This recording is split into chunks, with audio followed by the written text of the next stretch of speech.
మొట్టమొదటి స్త్రీ పురుషులైన ఆదాము హవ్వలు దేవుడు వారి కోసం చేసిన అందమైన తోటలో నివసించేవారు.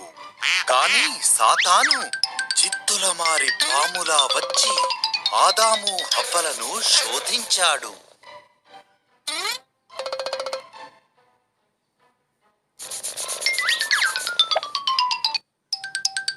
ఈ చెట్లలో దేని పండ్లనైనను మీరు తినకూడదని దేవుడు చెప్పాడా అని పాము హవ్వను అడిగింది. కేవలం ఆ మధ్యలోనిదే అని హవ్వ చెప్పింది. ఒకవేళ మేమది తింటే చనిపోతాము.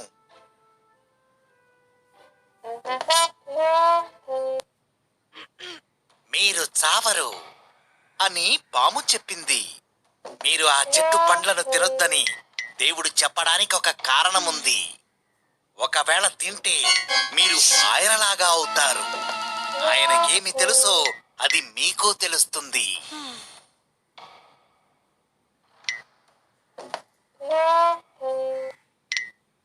హవ్వ ఆ పండు తిన్నది. కొన్ని తనతోనున్న ఆదాముకు ఇచ్చింది. తను కూడా తిన్నాడు. ఒక్కసారిగా ఇంతకు ముందు వారికి తెలియని విషయాలు తెలిసాయి.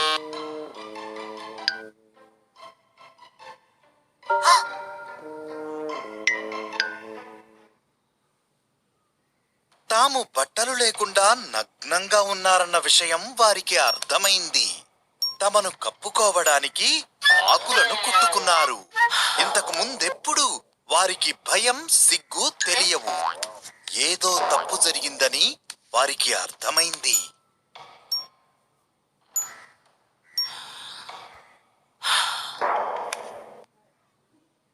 ఆదామా, హవ్వా అని దేవుడు పిలిచాడు.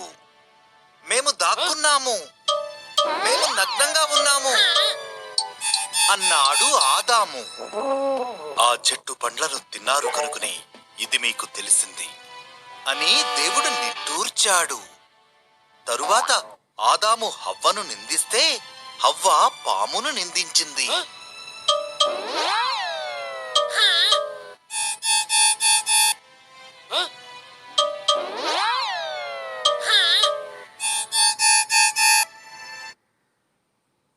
పాము, నీవు నీ కడుపుతో ప్రాకుతావు. స్త్రీ కుమారుడు నిన్ను ఓడిస్తాడు. హవ్వా, నీకు గర్భవేదన ఎక్కువవుతుంది. ఆదామా, ఆహారం పండించడం నీకు కష్టమవుతుంది అన్నాడు దేవుడు.